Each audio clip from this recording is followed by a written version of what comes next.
बिस्मिल्लाहिर्रहमानिर्रहीम। क़ुरबानी किस शख्स पर वाजिब है, क़ुरबानी किस पर वाजिब है, इसके निसाब के बारे में तफसील से बता दें आसिफ साहब कश्मीर से। जनाब आसिफ साहब, क़ुरबानी के निसाब में 5 चीज़ें देखी जाएंगी। 5, ये खूब अच्छी तरह दिमाग में बिठा लें। और ये 5 चीज़ें किस दिन देखी जाएंगी?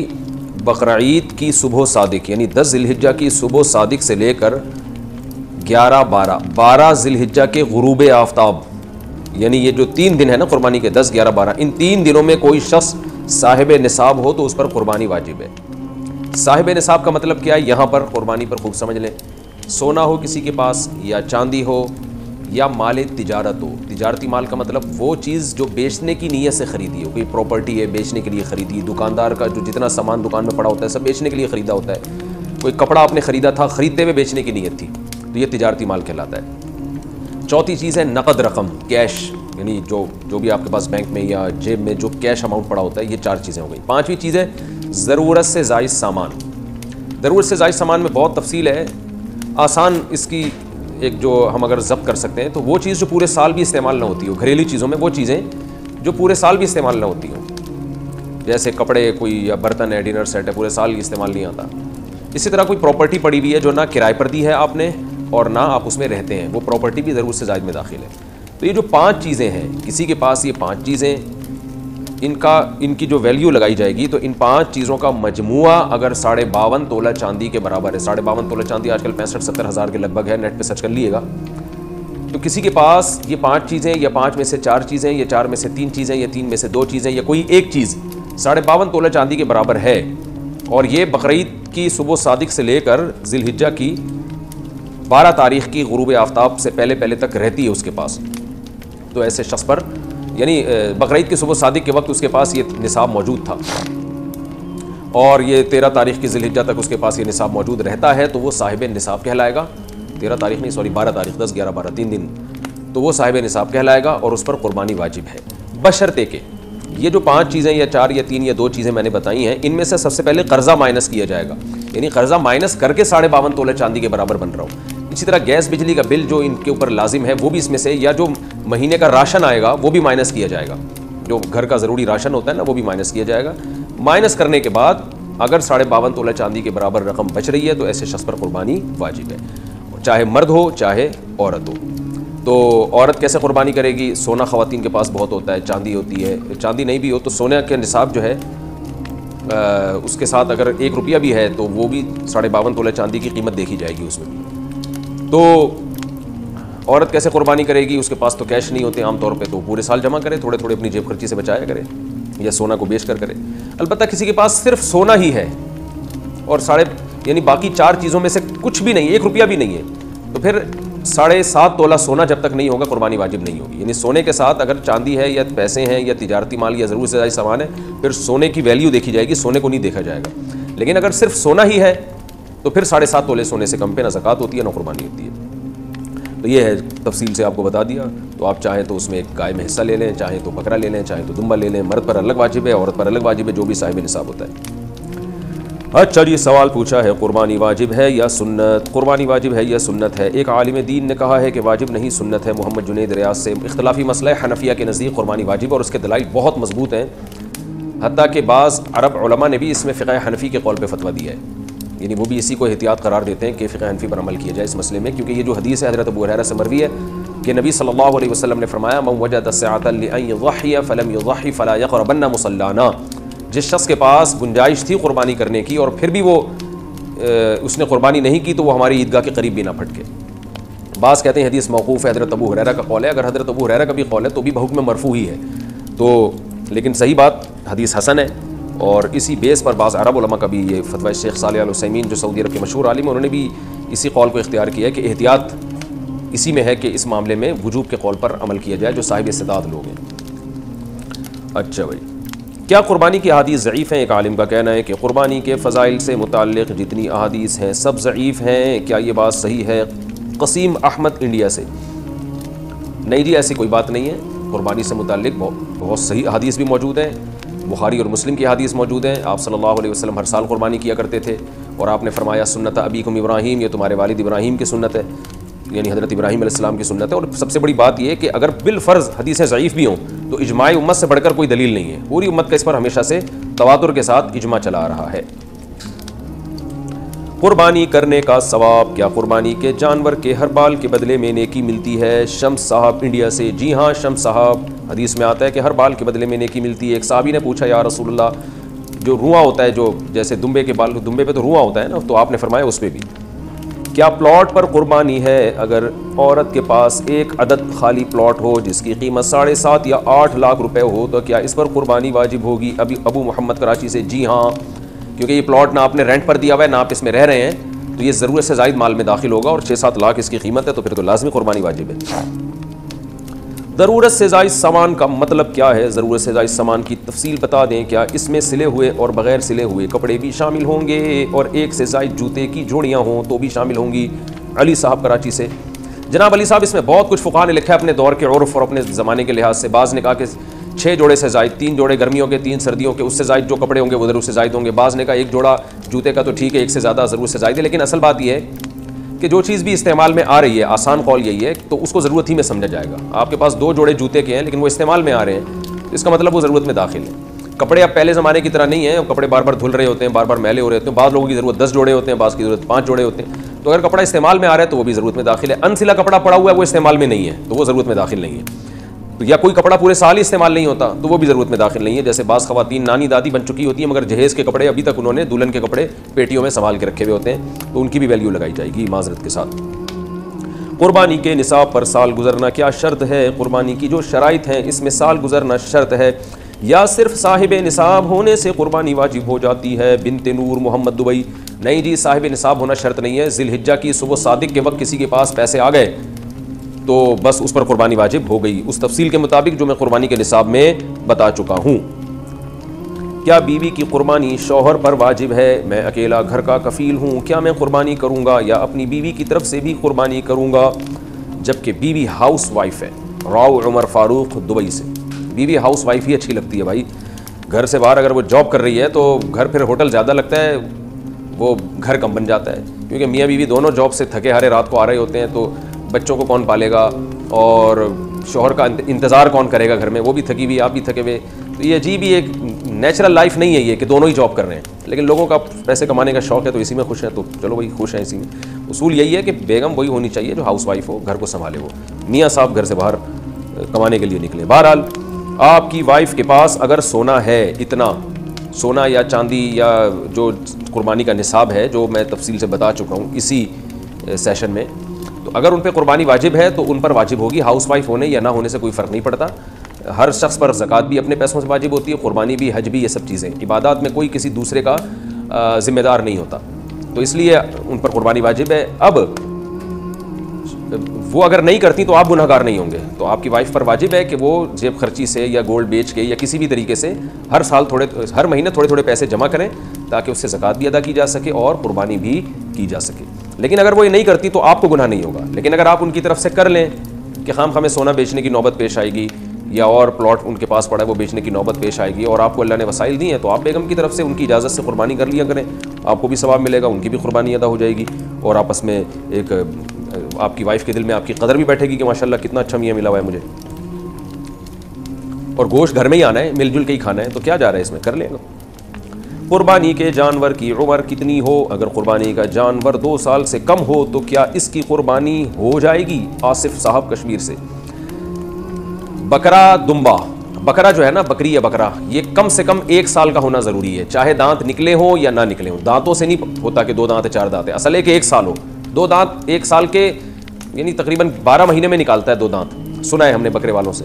तो बहरहाल ये ज़रूरी है कि पिछले साल बकरीद से पहले पैदा हो चुका हो, चाहे 1 दिन पहले पैदा हो, या बकरीद के पिछले साल दूसरे दिन अगर कोई जानवर पैदा हुआ, यानी बकरा या बकरी, यानी पिछले साल बकरीद के दूसरे दिन पैदा हुआ तो इस साल दूसरे दिन वो टाइम गुजरने के बाद आप कुर्बानी कर सकते हैं, यानी बकरीद के दूसरे दिन।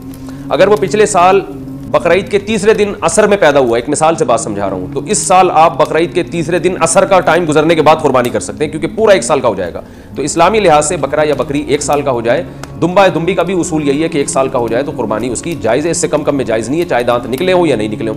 लेकिन दुम्बा या भेड़ या जो कजले वजले सरगोदा के बड़े मशहूर हैं, तो ये इनमें एक और आसानी है कि अगर ये 6 महीने के हों, 6 महीने से कम के फिर तो बिल्कुल भी जायज़ नहीं है, लेकिन अगर ये 6 महीने के इतने मोटे ताज़े हों कि देखने में 1 साल का लगता हो तो इनकी कुर्बानी भी जायज़ है।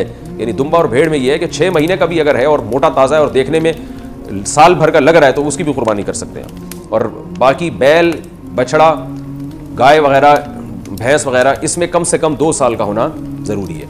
यानी वो पिछले से पिछले साल वाली बकरीद से पहले पैदा हो चुका हो, इस्लामी लिहाज से 2 साल का होगा तो उसकी कुर्बानी जायज़ होगी, 2 साल से कम होगा तो उसकी कुर्बानी जायज़ नहीं होगी।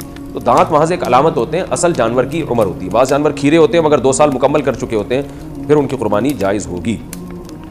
लेकिन सवाल पैदा होता है खीरा जानवर है, पता कैसे चलेगा कि 2 साल का है या नहीं है? तो जो बेचने वाला है अगर उसकी ज़बान पर आपको इत्मीनान है कि सच बोल रहा है और जानवर देखने में 2 साल का लग भी रहा है और वो आपको यकीन है कि वो सच बोल रहा है तो कुर्बानी कर लें। अगर आपको लग रहा है कि टोपियाँ करा रहा है, जैसे कि बहुत से लोग करा रहे होते हैं टोपियाँ, फिर कुर्बानी ना करें उसकी।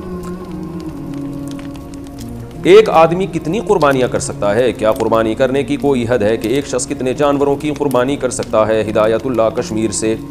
जितने चाहे जानवर कर ले, कम से कम वाजिब तो एक है मालदार आदमी पर, और ज़्यादा करना चाहे तो नूर लना नूर, तो कोई हर्ज नहीं है। लेकिन इसमें एक चीज़ का ख्याल करना चाहिए कि जितनी भी आपको अल्लाह ने वसअत दिया आप करें, लेकिन गोश्त को भी ठिकाने लगाएं। लोग ज़्यादा कुर्बानियाँ करते हैं, गोश्त ज़ाया बहुत होता है उससे, गोश्त को ठिकाने लगाएं उसके, ताकि एक चीज़ माल अल्लाह ने एक नेमत दी है ज़ाया ना हो, गरीबों तक पहुँचाएँ, खुद खाएँ, लोगों तक पहुँचाएँ। लेकिन ज़ाया होना ये बहुत बुरी चीज़ है। हम देख रहे होते हैं कुर्बानी का गोश्त बहुत बेदर्दी से लोग ज़ाया कर रहे होते हैं, ये फिर इसराफ में ये चीज़ आएगी।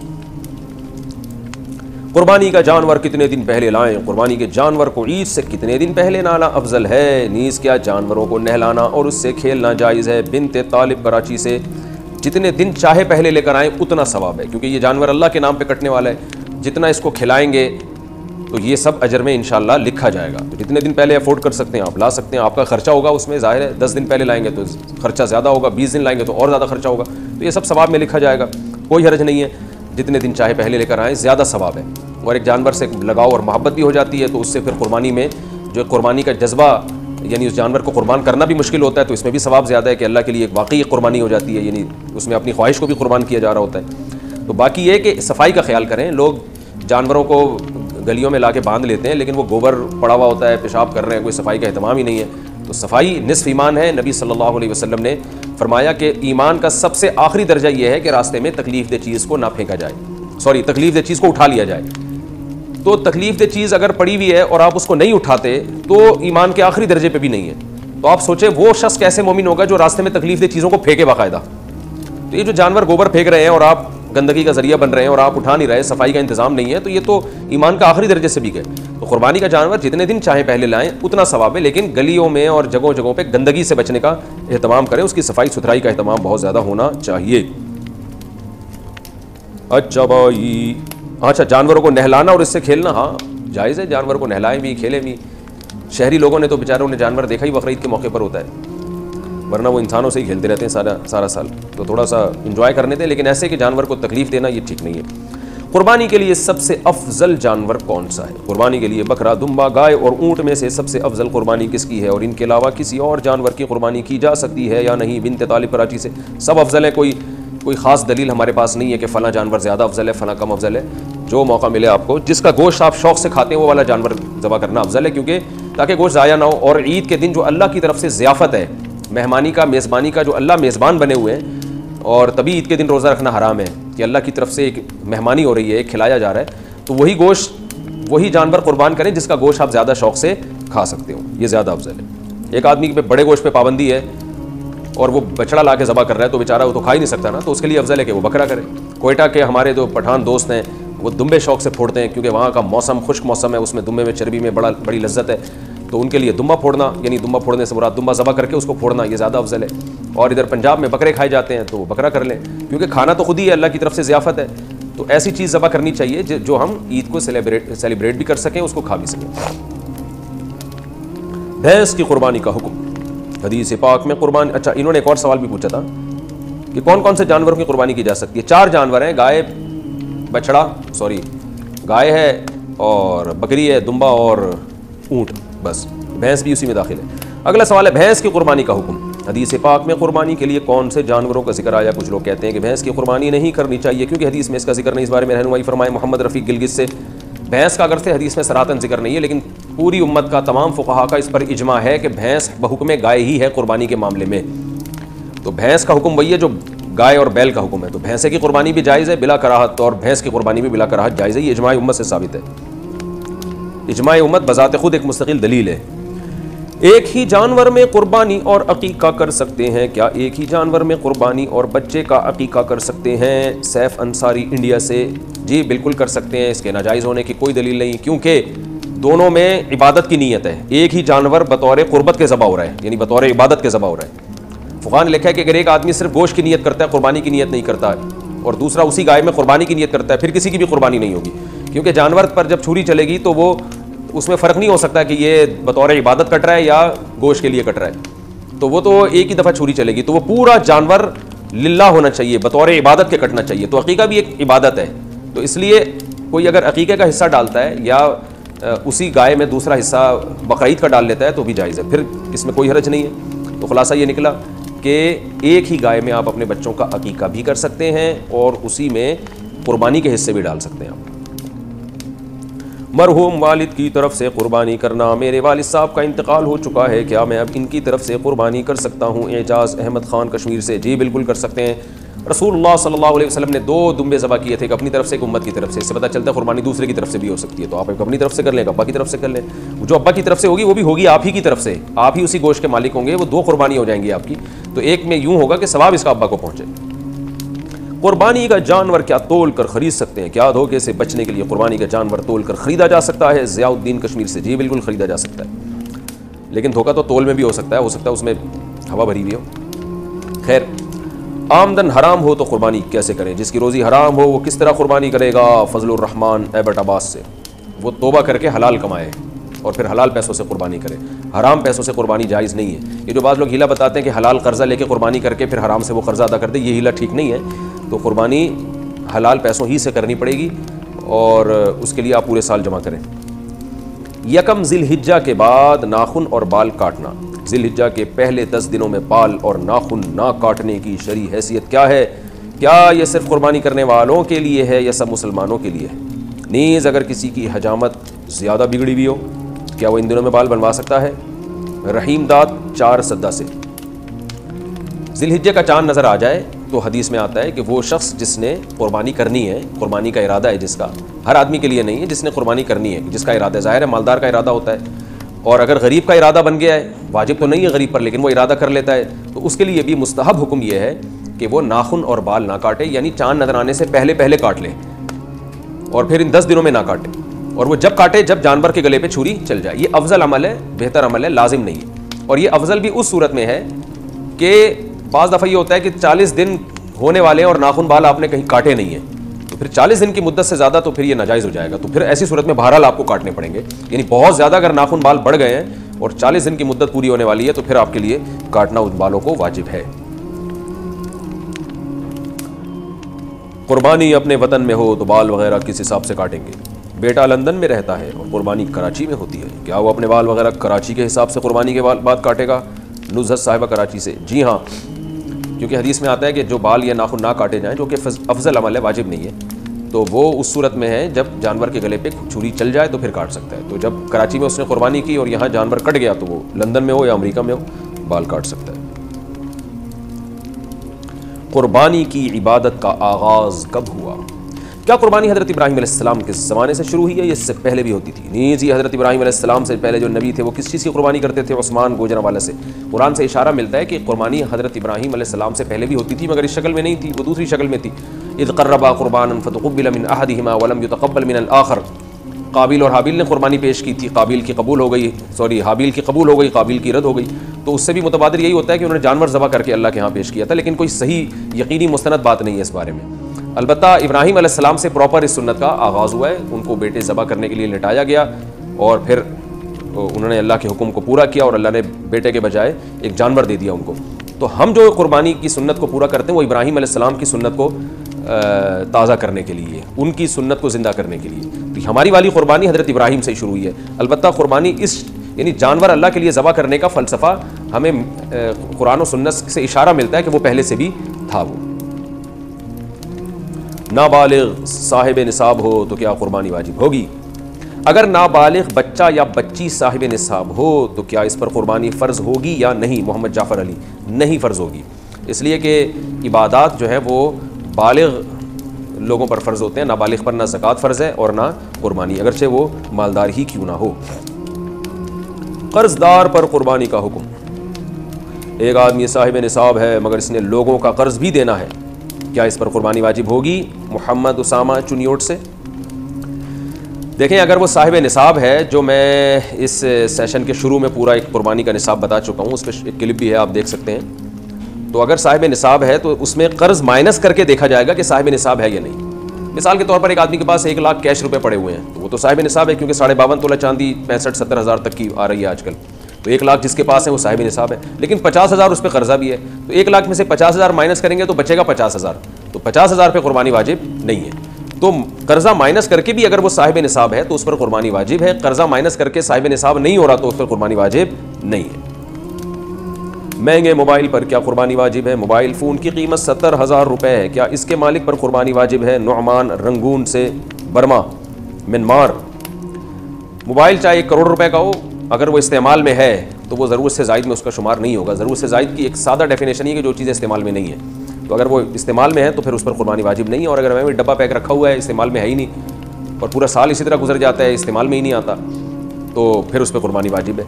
या आपने मोबाइल बेचने की नीयत से ख़रीदा है, फिर तो सस्ता सा भी मोबाइल होगा, तो वो सामान्य तिजारत में दाखिल है, तो वो निसाब में शामिल किया जाएगा उसको। कुर्बानी के बजाय गरीबों की मदद करना कैसा है? कुछ लिबरल लोग कहते हैं कि कुर्बानी के बजाय गरीबों को पैसा दिया जाए तो ये कुर्बानी करने से ज़्यादा बेहतर है। क्या ऐसा करना जायज़ है? और क्या ऐसा कहने वाले के ईमान में कुछ कमी वाक़ई तो नहीं होगी? मोहम्मद यूसुफ मुल्तान से। ऐसा करने वाले के ईमान में कमी वाक़ई होगी अगर उसको पता है कि कुर्बानी इस्लाम का हुक्म है, फिर उसके ईमान में यकीनन कमी होगी। लेकिन वो जहालत है, उसको पता ही नहीं है, तो फिर ज़ाहिर है जहालत, उसकी जहालत दूर की जाएगी। बाकी ये कि कुर्बानी अल्लाह का हुक्म है। बकरीद के दिन में नबी सल्लल्लाहु अलैहि वसल्लम ने फरमाया, अल्लाह को जानवर का खून बहाने से ज़्यादा कोई अमल महबूब नहीं है बकरीद के दिनों में। तो इब्राहीम अलैहिस्सलाम की सुन्नत है ये, इसको ज़िंदा करना पड़ेगा।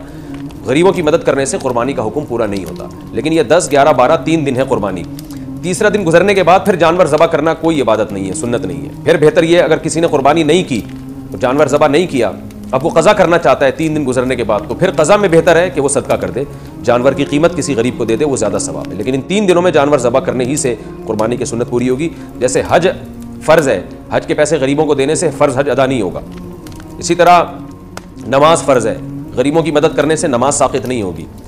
और शरीयत के जितने भी अहकाम हैं वो आपको पूरे करने पड़ेंगे। तो बिल्कुल इसी तरीके से कुर्बानी भी जानवर के ज़बह करने का नाम है, वो जब तक नहीं करेंगे तो ये फरीज़ा इससे सुबुकदोशी नहीं होगी। क्या कुर्बानी की रकम देने से कुर्बानी हो जाएगी? अगर कोई बहुत गरीब आदमी है तो क्या अपनी कुर्बानी की रकम इसको देने से वाजिब कुर्बानी ज़िम्मे से अदा हो जाएगी या कुर्बानी ही करना ज़रूरी है? मोहम्मद तस्लीम अख्तर इंडिया से। जी नहीं, गरीब की मदद करने से कुर्बानी का फरीज़ा अदा नहीं होगा। गरीब की मदद करना एक मुस्तकिल अलग इबादत है, वो भी करनी चाहिए। और बकरीद के 3 दिनों में जानवर ही काटने से कुर्बानी का फरीज़ा अदा होगा, गरीब की मदद करने से अदा नहीं होगा। अगर आपको मदद गरीब की करनी है तो जानवर काट के बकरीद के 3 दिनों में उसके गोश्त से आप मदद कर लें, तो कुर्बानी का फरीज़ा भी अदा हो जाएगा और सदक़े का सवाब भी मिल जाएगा। लेकिन बकरीद के 3 दिन गुजरने के बाद फिर पैसे देना अफजल है, फिर जानवर काटना कोई इबादत नहीं है। ज़्यादा कुर्बानी अफजल है या एक कुर्बानी करके सदका व खैरात करना? अगर कोई शख्स एक वाजिब कुर्बानी करता है, बाकी नफली कुर्बानी के बजाय गरीबों की नकद या माली मदद करे, तो सवाब कौन सी सूरत में ज़्यादा होगा? अयूब कराची से। देखें, दोनों सवाबों की नौइयत अलग है। एक आदमी एक कुर्बानी करता है, बाकी पैसों से गरीबों की मदद करता है, तो कुर्बानी का तो सवाब एक कुर्बानी का मिलेगा, बाकी सदक़े का सवाब मिलेगा। और बाज़ दफ़ा एक आदमी कुर्बानियाँ उस दिन ज़्यादा कर लेता है तो ज़्यादा कुर्बानियों का सवाब मिलेगा। तो इसमें यह फ़ैसला करना कि कौन सी ज़्यादा अफजल कौन सी कम अफजल, ये बहुत मुश्किल काम है, क्योंकि बकरीद के 3 दिनों में नबी ने फरमाया कि अल्लाह को जानवर का खून बहाने से ज़्यादा कोई अमल महबूब नहीं है। तो इसलिए बकरीद के 3 दिनों में तो ज़्यादा कुर्बानी ही को फोकस करना चाहिए, और गरीबों की मदद अगर करनी हो तो कुर्बानी करके गोश्त दे दिया जाए। लेकिन बहरहाल ये कोई ज़रूरी नहीं है। अगर कोई एक जानवर ज़बह करता है, बाकी पैसे वो गरीबों में बांट देता है, तो भी सवाब है। तो हालात के सिचुएशन के यानी सिचुएशन के लिहाज से भी सवाब में फ़र्क पड़ता है। अगर कोई गरीब बहुत ज़्यादा है, मोहताज है, और आप समझते हैं उसको पैसों की ज़रूरत है, तो आप फिर एक कुर्बानी कर लें, बाकी फिर उसको पैसे दे दें, क्योंकि उसकी ज़रूरत भी बहरहाल इंपॉर्टेंट चीज़ है। लेकिन अगर कोई बहुत ज़्यादा ज़रूरतमंद आपके सामने फ़िलहाल मौजूद नहीं है, तो फिर कुर्बानी को फोकस करें। तो हर एक के हालात मुख्तलिफ होते हैं। आपके पड़ोस में, महल्ले में कोई बहुत ज़्यादा गरीब है, वो उसको तो राशन चाहिए, तो फिर एक कुर्बानी करें, फिर बाकी गरीब की मदद कर लें।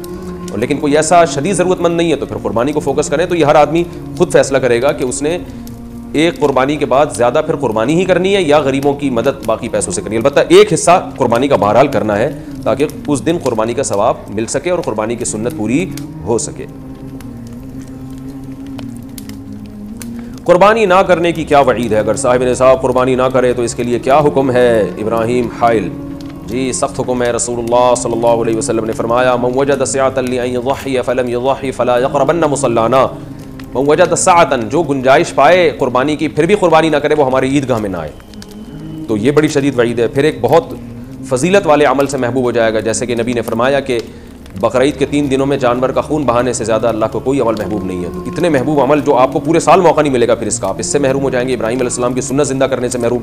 फिर कुर्बानी करके गोश्त खाना, ये खुद एक सुन्नत अमल है। आप उस अल्लाह के नाम पर आपने जो जानवर कुर्बान किया उसके मुबारक गोश्त से आप महरूम हो जाएंगे। बहुत सारी चीज़ें, बहुत सारी नेमतों से आप महरूम हो जाएंगे। बीवी के पास नकदी ना हो तो कुर्बानी कैसे करें? एक औरत के पास 4 तोले सोना है और नकद रकम नहीं है, इसके खावंद के पास रकम है लेकिन वो नहीं देना चाहता, तो क्या इस औरत पर कुर्बानी वाजिब है? नहीं, अगर खावंद के पास भी बिल्कुल रकम ना हो तो भी क्या कुर्बानी वाजिब होगी? हुसैन वज़ीर देखिए, 4 तोले सोना है और नकद रकम, बीवी के पास 1 रुपया भी नहीं है और ना सामान तिजारत है, कुछ भी नहीं है, ना चांदी है, तो फिर 4 तोले सिर्फ सोना अगर किसी औरत के पास बकरीद के 3 दिनों तक रहता है और इस दौरान 1 रुपया भी उसके पास नहीं आता तो फिर उस पर कुर्बानी वाजिब नहीं है। लेकिन आमतौर पर ऐसा होता नहीं है। जब सोना होता है तो 1-2 रुपये, 10 रुपये, 5 रुपये कुछ ना कुछ तो हो ही जाते हैं औरत के पास, तो फिर उस सूरत में उस पर कुर्बानी वाजिब हो जाती है। तो अगर शौहर उसकी तरफ से कुर्बानी ना करे तो शौहर को कोई गुनाह नहीं होगा, चाहे शौहर साहिब इस्तिताअत ही क्यों ना हो। तो ऐसी सूरत में खातून को चाहिए कि वो साल भर कुछ ना कुछ अपने पास जमा करके रखें कुर्बानी का फरीज़ा अदा करने के लिए। हर महीने अपनी जेब खर्ची से किसी भी तरह से कुछ पैसे जमा करें, नहीं होते कर्ज लेके कर लें कुर्बानी किसी से, और ये भी नहीं होता तो फिर सोना बेचना पड़ेगा उनको। और ज़रूरी नहीं है बकरा ले या दुम्बा ले, गाय में एक सस्ता सा हिस्सा भी लेके डाला जा सकता है। छोटे दांत वाले जानवर की कुर्बानी के जानवर के दांत छोटे नज़र आ रहे हों लेकिन पक्के हों तो ऐसे जानवर की कुर्बानी हो जाएगी। मोहम्मद सादिक भाई, जानवर 2 साल का होना ज़रूरी है, गाय ऊँट में 5 साल का होना ज़रूरी है और गाय बछड़ा 2 साल का होना ज़रूरी है, दांत से नहीं होता कुछ। और बकरा 1 साल का होना ज़रूरी है, चाहे दांत छोटे हों या बड़े हों। और दुम्बा भी 1 साल का होना ज़रूरी है, लेकिन अगर 6 महीने का दुम्बा इतना मोटा ताज़ा है कि देखने में 1 साल का लगता है तो भी उसकी कुर्बानी जायज़ है। तो दांतों का असल नहीं है, असल है उम्र उसकी। हाय हाय, कुर्बानी का जानवर गुम हो गया तो क्या हुक्म है?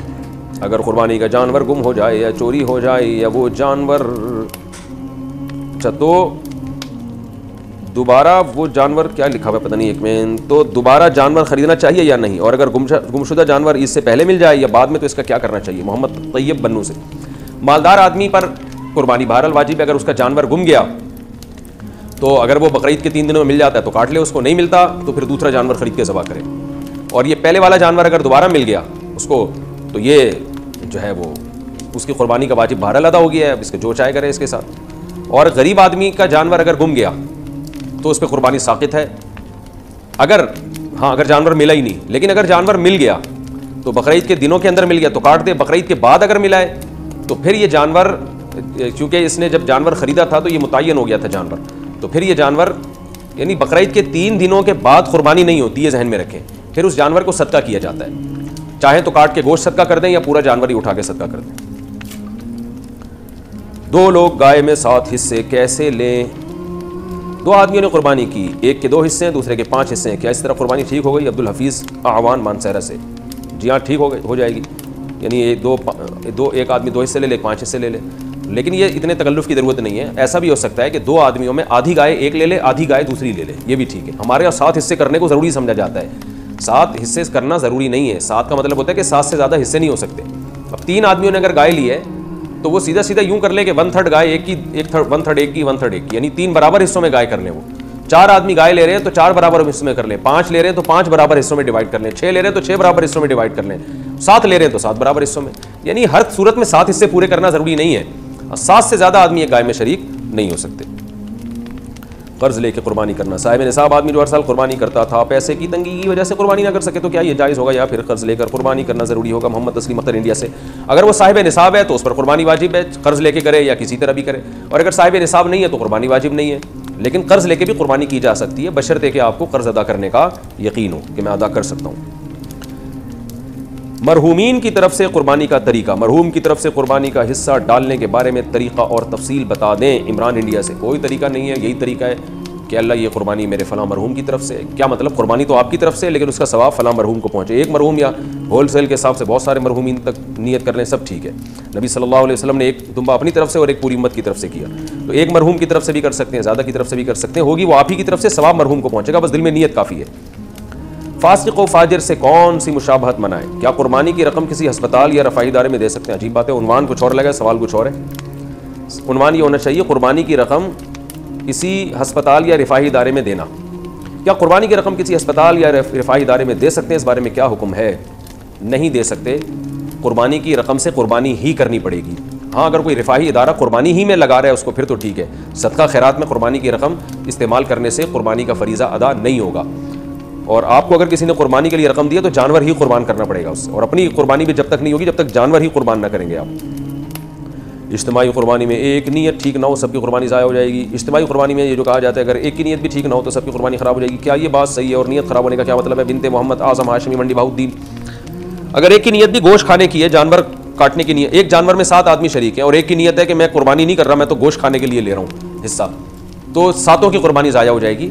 लेकिन बकरीद के दिनों में कोई मुसलमान पागल थोड़ी है जो सिर्फ गोश्त की नीयत करे, गोश्त तो वैसे ही मिल रहा है उसको, तो इसलिए वहम नहीं करना चाहिए। इज्तिमाई कुर्बानी में सबकी नीयत कुर्बानी ही की होती है, तो हमें शरीयत ने ज़ाहिर का मुकल्लफ बनाया है। जब ऐलान हुआ है कि इज्तिमाई कुर्बानी है तो सब कुर्बानी ही की नीयत से ख़रीद रहे हैं, तो इसलिए उसमें वहम नहीं करना चाहिए और तजस्सुस नहीं करना चाहिए, यही सोचना चाहिए कि सबकी नीयत कुर्बानी ही की है। मशकूक आमदन वाले के साथ कुर्बानी का हुक्म, अगर किसी की आमदनी मशकूक हो तो इसके साथ कुर्बानी करना कैसा है? ज़ाहिर शाह 4 सदा से गालिब गुमान है कि ये हराम कमाता है और पहले से पता हो तो फिर उसको कुर्बानी की गाय में शरीक करना जायज़ नहीं है। उसको अगर आपने शरीक कर लिया तो किसी की भी कुर्बानी अदा नहीं होगी। खूब समझ लें मसला अच्छी तरह। सूदी बैंक में कोई जॉब करता है उसको कुर्बानी में हिस्सा नहीं डाल सकते आप, और कोई इंश्योरेंस कंपनी में जॉब कर रहा है उसका कुर्बानी में हिस्सा नहीं डाल सकते। कोई सूद कमाता है, गालिब उसकी आमदन सूद है, उसको कुर्बानी में हिस्सा नहीं दिया जा सकता। कोई सरकारी मुलाजिम है और रिश्वत लेता है और तनख्वाह से ज़्यादा रिश्वत ले रहा है वो, उसका कुर्बानी में हिस्सा नहीं डाला जा सकता। लेकिन अगर वो ये कहता है कि मैं हराम से नहीं, मैं हलाल पैसों से ये हिस्सा ले रहा हूँ, तो फिर उसकी ज़बान पर एतमाद किया जाएगा, क्योंकि हम ज़ाहिर के मुकल्लफ़ हैं, हम किसी के दिल में जाके झांक नहीं सकते क्या है। अगर कोई आदमी रिश्वत भी लेता है और आपने उससे कहा यार तुम तो रिश्वत इतनी ज़्यादा लेते हो, तुम मेरे साथ गाय में हिस्सा लोगे, सबकी कुर्बानी ख़राब करोगे, वो कहता है भाई मैं तनख्वाह अलग रखता हूँ, उस तनख्वाह के पैसों से मैं ये कुर्बानी में हिस्सा ले रहा हूँ, तो फिर उसकी बात पर आप यकीन कर लेंगे। तजस्सुस करना ठीक नहीं है, फिर आपकी कुर्बानी इंशाल्लाह हो जाएगी। या किसी की आमदन में हलाल और हराम मिक्स है लेकिन आपको पता है हलाल ज़्यादा है, तो भी उसकी कुर्बानी में हिस्सा लेंगे तो हम यही समझेंगे, जब वो कुर्बानी में हिस्सा लेगा तो हम यही समझेंगे हलाल से ले रहा है वो। तो खुद से अगर किसी के बारे में पता चल जाए कि ये हराम कमा रहा है तो फिर उसका हिस्सा अपनी गाय में डालना जायज़ नहीं है और ज़्यादा हराम कमा रहा है। लेकिन अगर खुद से पता नहीं है तो खामखा में तजस्सुस करना यानी या बदगुमानी करना ये ठीक नहीं है। तो पता चल जाए तो अलबत्ता ये ज़रूर है जहाँ इज्तिमाई कुर्बानियाँ हो रही हैं ना, तो वहाँ तो ये ऐलान लिख के लगाना चाहिए कि कोई साहब भी बैंक में जॉब करते हो या इस तरह हराम कमाते हो तो बराह मेहरबानी वो हिस्सा ना लें, ताकि सबकी कुर्बानी ख़राब ना हो।